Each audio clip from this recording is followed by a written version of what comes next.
All right, everybody, we've made it to Thursday.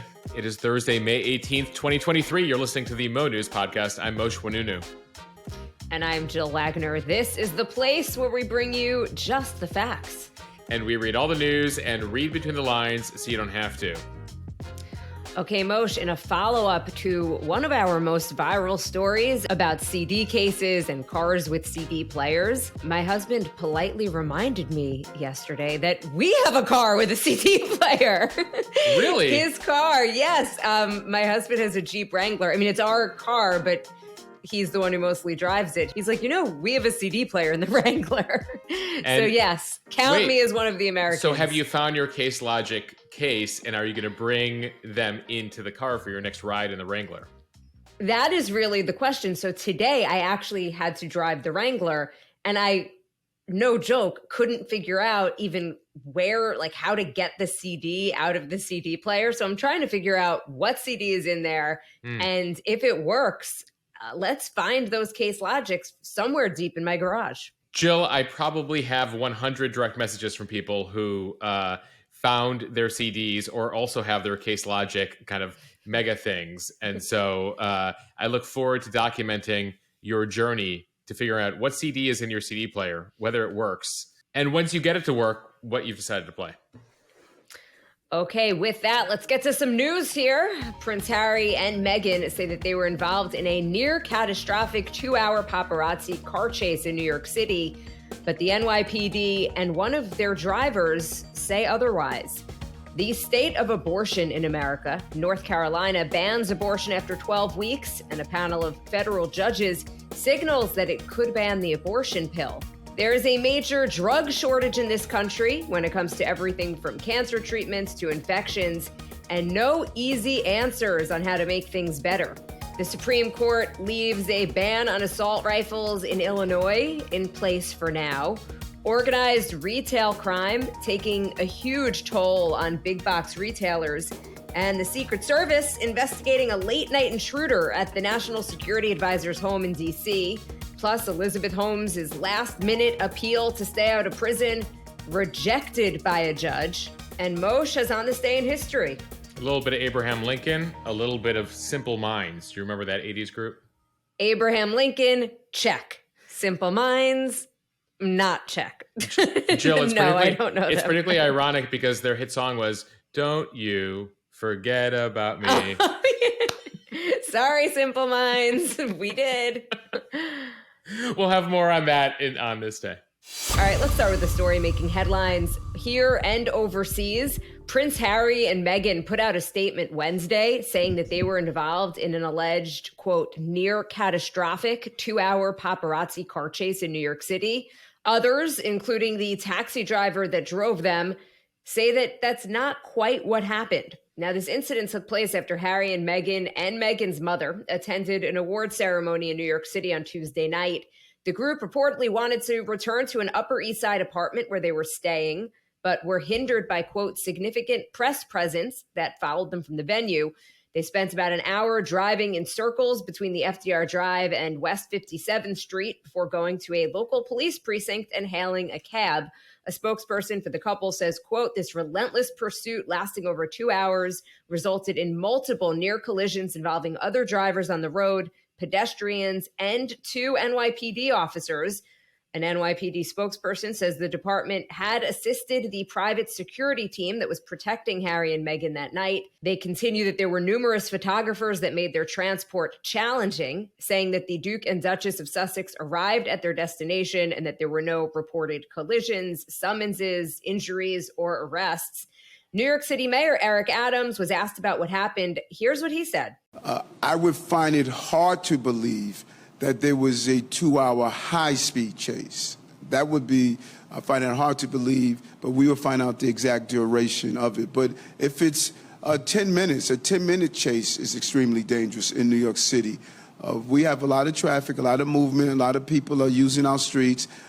Any type of high-speed chase that involves something of that nature is inappropriate. And then there's the taxi driver who drove the couple for part of that journey. He told the Washington Post that he would not call the incident a chase, adding that he felt safe during the ride. That driver, who goes by Sunny Singh, said that he picked up the couple, Meghan's mom and a security guard, on Tuesday night at around 11 p.m. outside of New York's 19th precinct. He said that they were pursued by two vehicles, a black Honda Accord and an older gray Honda CRV, that were taking pictures as they stopped and were filming them. Singh said that he got the impression from the group that they had already been pursued by paparazzi before entering his car. Jill, when this statement came out early on Wednesday, it definitely had some eerie similarities to what happened with his mom, right? Princess Diana. And that's what I think got everyone's attention on Wednesday. But then as the details here come out, it does not appear to be at least as dramatic as that initial statement, near catastrophic statement that they put out. So more from the cab driver here and his statement. After a few minutes, the cab driver, Singh, said that the security guard was growing concerned about the photographers and asked him to return the group to the police station. So he picked them up from the police station, then returned them to the police station. I guess they were switching cars multiple times during this journey. It's interesting because, as you mentioned, they were headed to an Upper East Side apartment, which is just a few blocks from where this event was.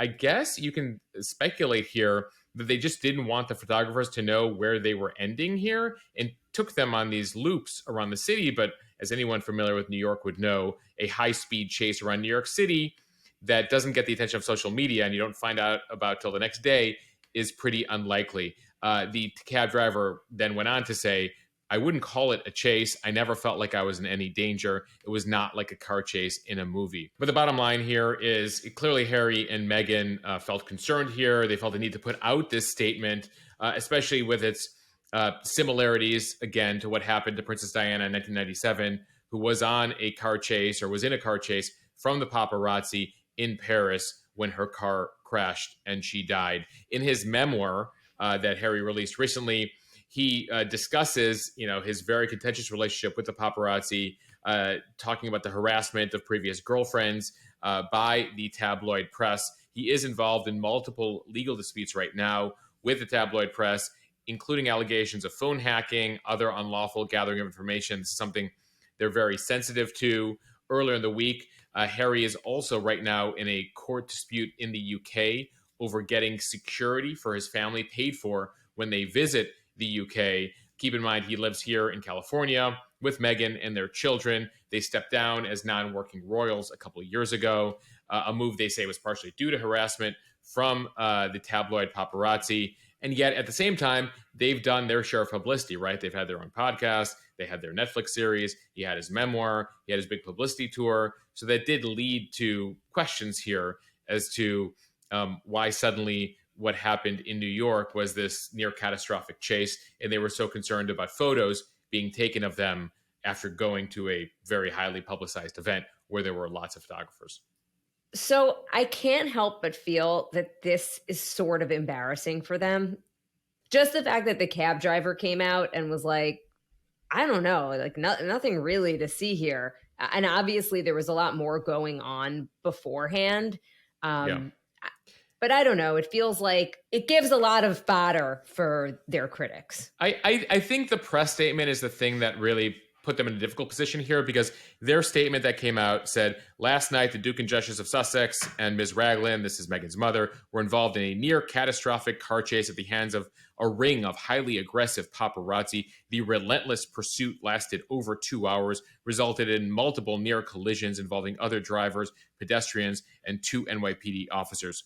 It just was a very dramatic statement. And I think if they just said, listen, we did this press event, we didn't want to be bothered on our way home, and they came out and put a straightforward statement out, there would probably be less of this gotcha being played here, being like, Harry and Meghan, the NYPD doesn't back you up, the cab drivers doesn't back you up. They just don't back up this kind of over-the-top statement. Jill, one final thing on this. I feel like Harry and Meghan, very divisive, right? If you like them, if you love them, you love them. If you don't like them, you don't like them. And very quickly, when this statement came out on Wednesday, these sides, went each side went to their side, and one said, how could they do this to Harry and Meghan? The other side said, oh, they're just a bunch of liars here, overplaying it. And that's just the nature. I mean, it reminds me of, other major media personalities where the minds are made up by most people. There are 3 categories. I like them, I don't like them, and I don't care about them. And that's basically it. So we'll move on, especially for those of you who listen to the podcast, in category number 3. Okay, now to the latest on abortion in America. First, the legal battle over the abortion pill. A federal appeals court is signaling that it could side with a lower court and block access to the drug mifepristone. The panel is made up of 3 judges, all appointed by Republican presidents. On Wednesday, they seemed extremely critical of the Biden administration's argument for why the federal government's regulatory approval of an abortion pill should be left in place. And they appeared to sympathize with the anti-abortion group challenging the FDA's approval of mifepristone back in 2000. It is a drug used in medication abortions. It's part of a 2-drug regimen. It's used in more than half of U.S. abortions. There is one thing that seems to be going in the Biden administration's favor. The judges signaled that they're considering the statute of limitations on the case. The Justice Department argued this drug was approved nearly 23 years ago, and therefore the challengers are a bit too late to question it. Moshe, another thing I want to mention here is that this decision can have national implications. When we talk about abortion, the argument from a lot of Republicans had been that when the Supreme Court overturned Roe v. Wade, it simply left the decision to the states, but not exactly, because this decision about mifepristone could impact women even in states where abortion is legal. Well, that was the goal of the Supreme Court. They wanted to kick this issue out of the courts, leave it to the states. But in this case, you have a anti-abortion rights group that is filing more suits. And this side now, after the victory in Roe v. Wade, sees opportunities to continue the fight here. And that's why you are seeing more of these things winding their way through the courts. This case, as you mentioned, is now in the Fifth Circuit Court of Appeals that is based down in New Orleans. The federal courts in this country are split into various circuits. The Fifth Circuit is known as one of the most conservative circuits. And that is one of the reasons that the group, the anti-abortion rights group, the pro-life group that filed this case, filed it where it did. So this started, and we told you last month about the Texas District Court judge who happened to be a Trump appointee, very much against abortion. He sided with the plaintiffs here, saying the FDA made a mistake in approving the abortion pill 23 years ago. The government appealed. It is now in the appeals court, but this appeals court, this circuit, is also known as a conservative circuit. So in this case, the 3 judges who heard the case on Wednesday, all known for supporting types of abortion restrictions. The Justice Department, represented by the FDA, told the court that this pill has been approved, safely used by more than 5 million women over the course of more than 2 decades to terminate their pregnancies. One of the judges, though, James Ho, rejected the government's argument that the court should not second-guess the expertise of the FDA. He says the FDA is not right about everything. We have a right to look at this case. Ho, by the way, we should mention, called abortion a moral tragedy a few years ago in a previous case. Again, one of the reasons they filed it in this court. Another judge who heard the case, Judge Corey Wilson, he's a Trump appointee. He is also a longtime critic of the Roe decision. He was in the Mississippi State Legislature, voted to ban abortion at 15 and then 6 weeks, strip funding from Planned Parenthood. So now he's a judge on this panel. He said that the FDA has taken steps in recent years to broaden the availability of mifepristone, and that made it more likely that patients could show up in an emergency room. So it's not just the approval of mifepristone, but that back a few years ago, the FDA made it more easily accessible, including by mail. So the anti-abortion rights advocates here who filed this case say the FDA improperly cleared this medication for use, improperly removed safeguards. And one of the things they're relying on is one study out of Finland, which showed that some women who took the pill had evidence of bleeding afterwards. The other side, represented by the drug manufacturer, the government, and backed up by several dozen studies over the past 20 years here, they say that mifepristone is actually safer than Viagra or Tylenol, that some bleeding is to be expected. And so that's where we stand. We are going to await what this 3-judge appellate court says.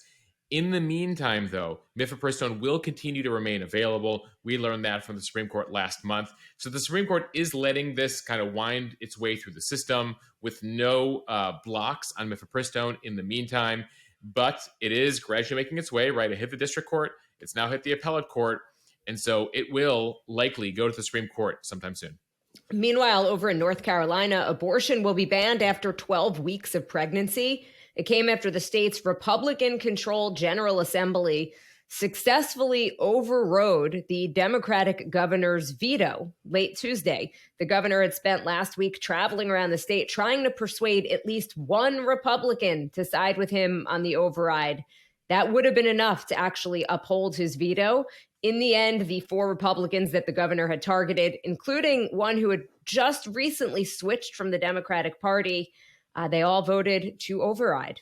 Yeah, so you have the state legislature, which has that Republican supermajority vote to move North Carolina from a 20-week abortion ban to a 12-week abortion ban. Then you had Democratic Governor Roy Cooper veto it, hoping it would stand. By the way, Roy Cooper is looking at running for president in one of the coming cycles. At the end of the day, you had the override of the veto by the Republicans. Jill, you mentioned that one individual who switched from Democrats to Republicans. Incidentally, she had talked openly about her own abortion and tried to codify abortion rights into North Carolina law in recent years. She then, earlier this year, switched parties to Republicans and appears switched her view on abortion rights. It is upsetting the people in the Charlotte area that she represented and voted for her just in November. But of course, this fight is happening in multiple states across the country as we try to kind of keep tabs on where abortion law is going in all 50 states. Lawmakers right now in South Carolina and Nebraska are considering new abortion limits. We should mention both Carolinas, North and South, until recently were 2 of the remaining southern states with relatively open access, not these most restrictive abortion bans. It's been a fight in South Carolina. That's the next place we will be watching to see what unfolds there. Time now for the speed read from the Washington Post, a follow-up to a story that we first told you about in the Mo newsletter on Wednesday. The U.S. Secret Service is investigating how a man entered the home of President Biden's national security advisor in the middle of the night, roughly 2 weeks ago. The man was apparently not detected by agents guarding his house. The unknown man walked into Jake Sullivan's home at about 3 a.m. one night in late April, and Sullivan confronted the individual, instructing him to leave. That is according to 2 people briefed on the incident.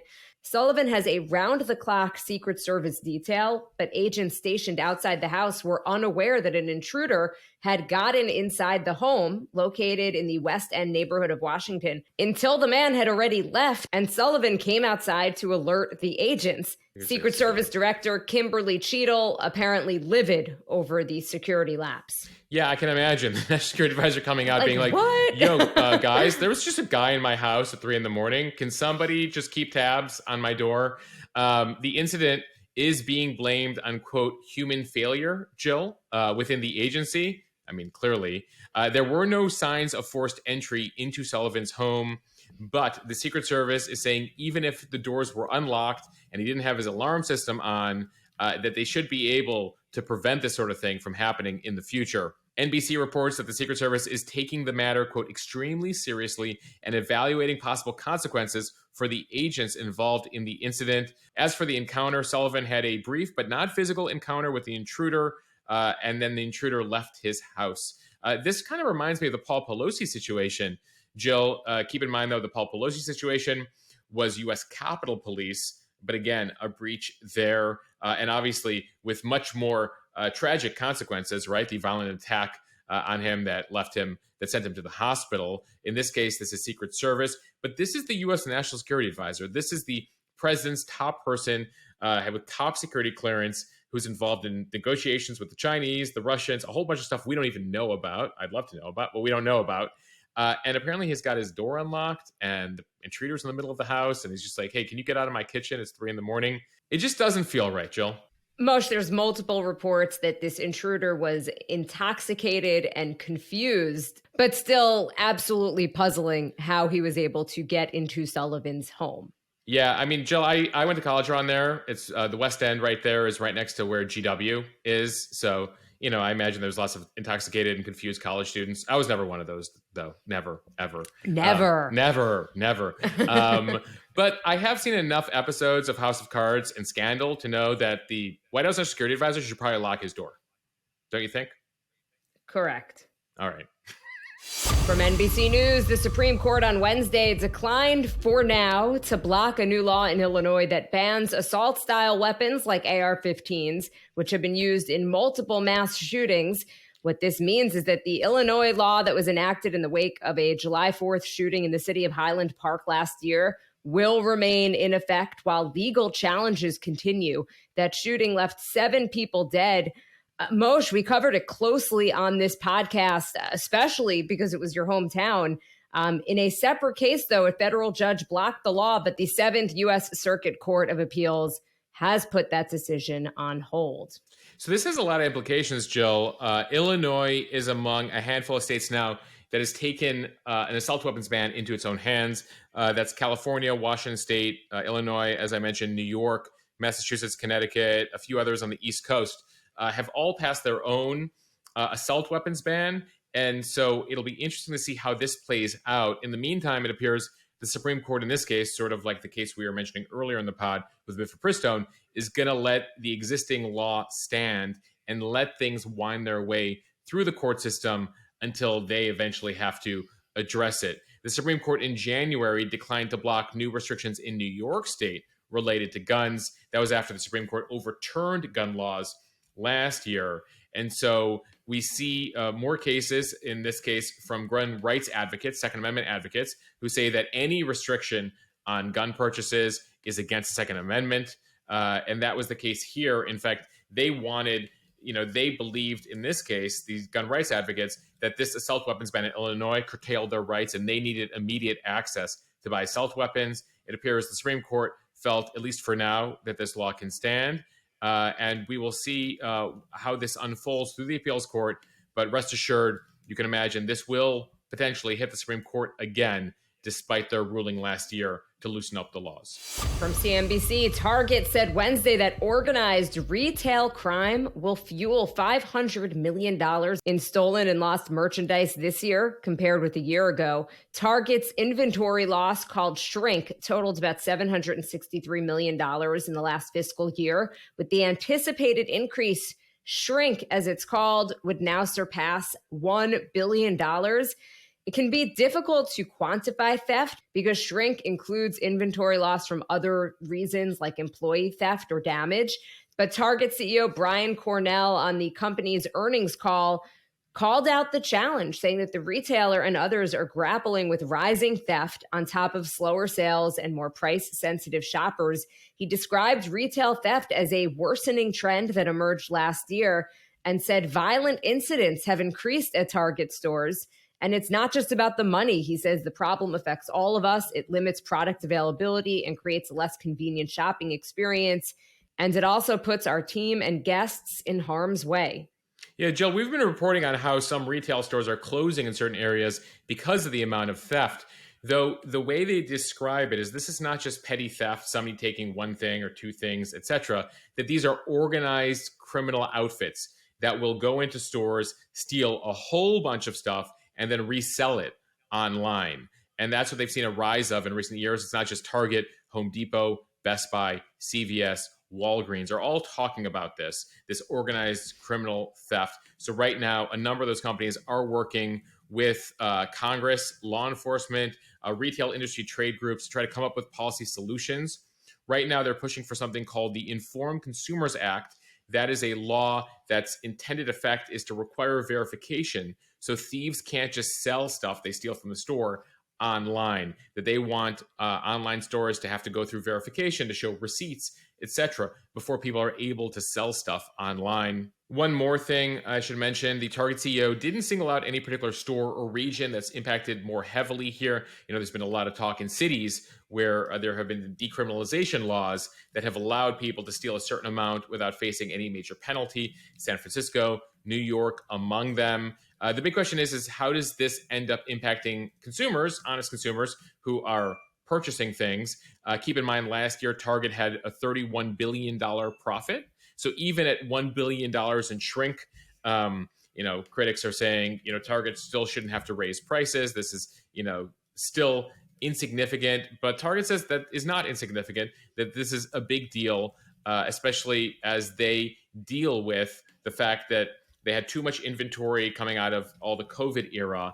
and they have shareholders, and they're trying to continue to increase their profits year over year, et cetera. But this theft issue, expect to hear more about it, especially as these major brands see the numbers keep ticking up. From the New York Times, drug shortages near an all-time high, leading to rationing. Thousands of patients are facing delays in getting treatments for cancer and other life-threatening diseases, with drug shortages in the United States approaching record levels.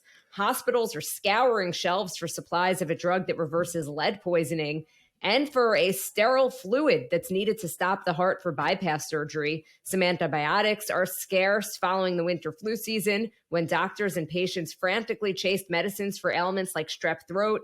Even children's Tylenol was hard to find. The shortages are so acute that they are commanding the attention of the White House and Congress, which are examining the underlying causes of the faltering generic drug market, which accounts for about 90% of domestic prescriptions. Jill, a big issue here is that most American pharma companies do not manufacture generics anymore. We're dependent on manufacturers abroad with little transparency into their processes for the vast majority of our generics, and that includes cancer drugs here. A lot of those manufacturers, by the way, India and China, vulnerable to natural disasters, various supply issues, stuff that we just don't have a command over. And that's one of the reasons the White House here has assembled a team of experts to figure out long-term solutions for shoring up the pharmaceutical supply, something that we've seen across the spectrum here, issues with, whether we're talking about the ADD drugs, the ADHD drugs, or cancer drugs. So they have supply chain experts, patient advocates, generic drug makers, trying to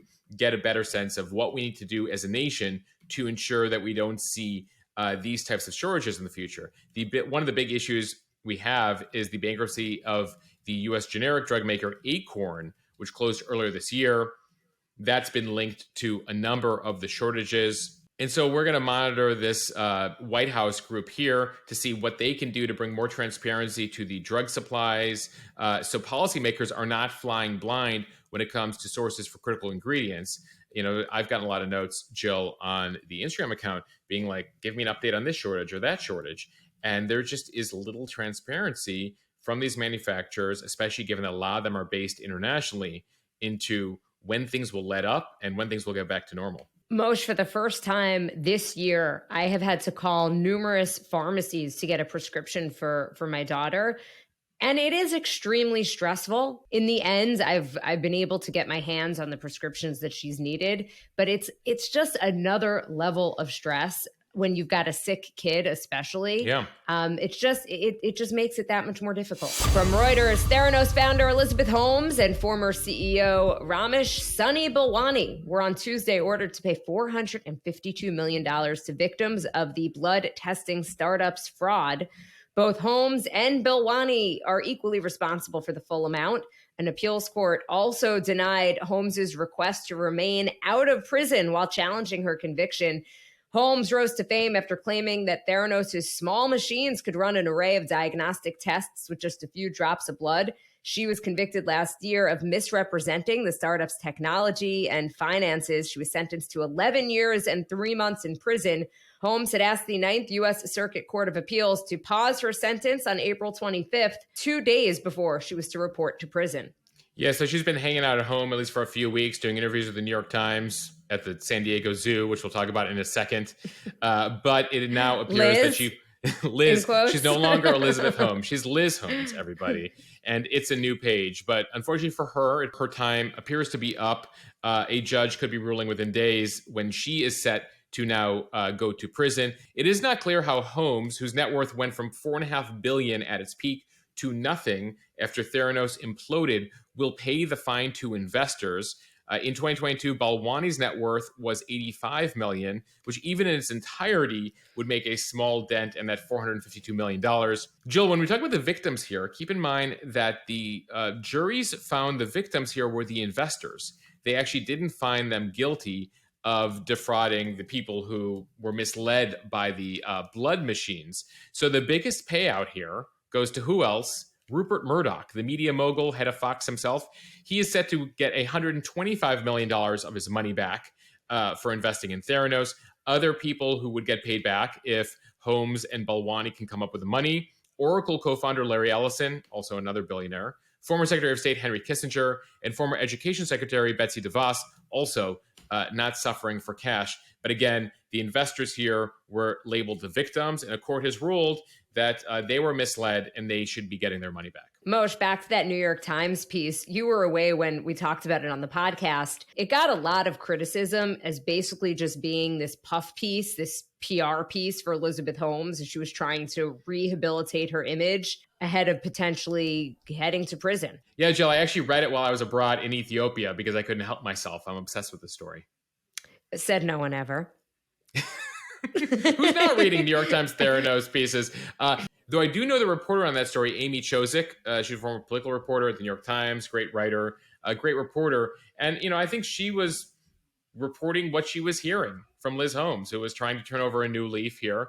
At the end of the day, it appears that Holmes, who's the mother to two very small children that she's had in the past couple of years while the trial was going on, will be going to prison for more than a decade. And long term here, I'm curious about the impact this has on overall startup culture. The feeling here was there was not enough vetting on the part of the investors here into what Holmes was coming up with. She was literally, it turns out, taking parts from other machines, from other copyrights, etc., and then coming up with this whole fraud over these blood machines that turned out not to work, and whether there is better vetting going on these days so we don't have to report on another Theranos in the coming years. All right, now time for On This Day in History. We're going to start in 1860. On this day, a young Abraham Lincoln becomes the Republican candidate for U.S. president on the third ballot at the Republican National Convention in Chicago. He would, of course, go on to win, not once, but twice, and help lead the Union in its victory over the Confederacy in the Civil War. All right, fast forward to the 20th century, 1980. Many people up in Washington state will remember this day. Following a magnitude 5.1 earthquake, Mount St. Helens erupted in one of the greatest volcanic explosions ever recorded in North America. All right, a little bit of pop culture here. Shrek turns 22 years old today. It had its nationwide release on this day in 2001. It went on to become the first movie to win the Academy Award for Best Animated Feature. All right, Jill, and we'll end with a bit of music news. Jill, I know you forgot about them at the beginning of the podcast, but this is Simple Minds. Don't you forget about me. It reached #1 on the Billboard charts on this day in 1985. Maybe that is the CD that is currently in my car. I will let you know tomorrow. It could be. It could be. Of course, associated in my mind with The Breakfast Club. Also a classic movie. All right. We want to thank everybody for listening to the Emo News Podcast. Follow us and subscribe so you don't miss an episode. Review us in the App Store so we can continue to grow. And also, don't forget to leave us a voicemail with any questions or commentary you have about this podcast over at 1-800-711-MOSH. That is 1-800-711-MOSH. Bye, everybody.